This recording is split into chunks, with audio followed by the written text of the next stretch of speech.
Hello, my name is Gabriel Moe. I am a metalsmith and contemporary jeweler, and someone who is fascinated by how things work and why people believe what they believe.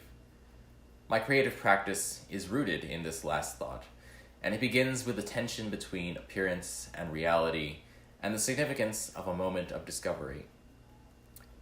The notion of evidence-based thinking has always played an important role in my life, from my experience growing up in a multicultural, progressive, and non-religious family in what felt like a distinctly homogeneous, conservative, and deeply religious South. Looking back, these experiences led me to an acute awareness of the importance of skepticism and looking deeper for truth. And perhaps that simple idea might be as pertinent now as it has ever been. Facts as they are presented to us are not absolute. We must constantly dig through blatant falsehoods, incomplete information, and inaccurate interpretations. My current body of work models this kind of looking beyond surface appearance. My sculptures and jewelry are kinetic and multisensory, inviting and catalyzing exchanges between the objects, users, and observers. This begins with a mismatch between what you initially perceive and what you can discover with other observations. The total experience of the work is multi-layered, and each layer of experience in sight, sound, and touch can allow you to form a different and clearer picture of the object, a picture that might confirm or be drastically different from a first impression. I draw visual, material, and practical inspiration from various machines, mechanisms, scientific apparatus, and musical instruments.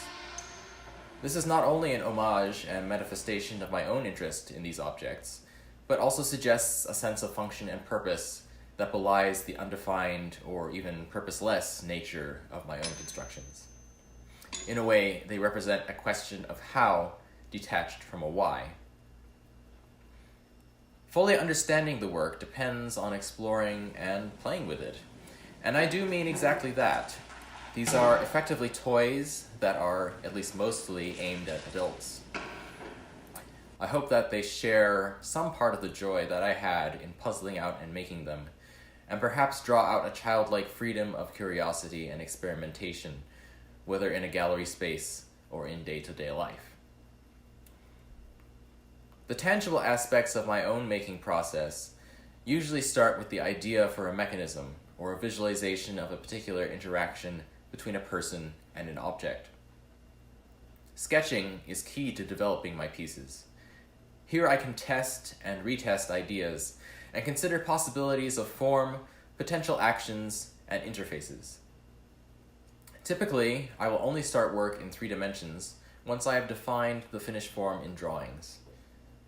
That said, things rarely work out exactly as intended. I find it is important to remain flexible and carefully consider my order of operations so that I can make changes based on my developing understanding of what the piece needs visually and practically. Since most of my pieces are experiments in movement, I try to account for the inevitable difference between what I plan and what will actually work. By designing everything to be able to come apart, and by making components adjustable, I try to make sure that it will be easy to swap out parts and make modifications if I need to. Using tapping and threading, riveting, and other cold connections helps to make this possible. Often, the needs of a particular idea lead me to research and experiment with new materials and methods, whether that calls for combining wood, leather, and silicone for pneumatic structures, or digital design and fabrication to create parts. Through my objects, I am attempting to craft experiences and create moments of discovery. This is the real point of what I make, and it owes its existence to the people who view or wear or otherwise encounter it.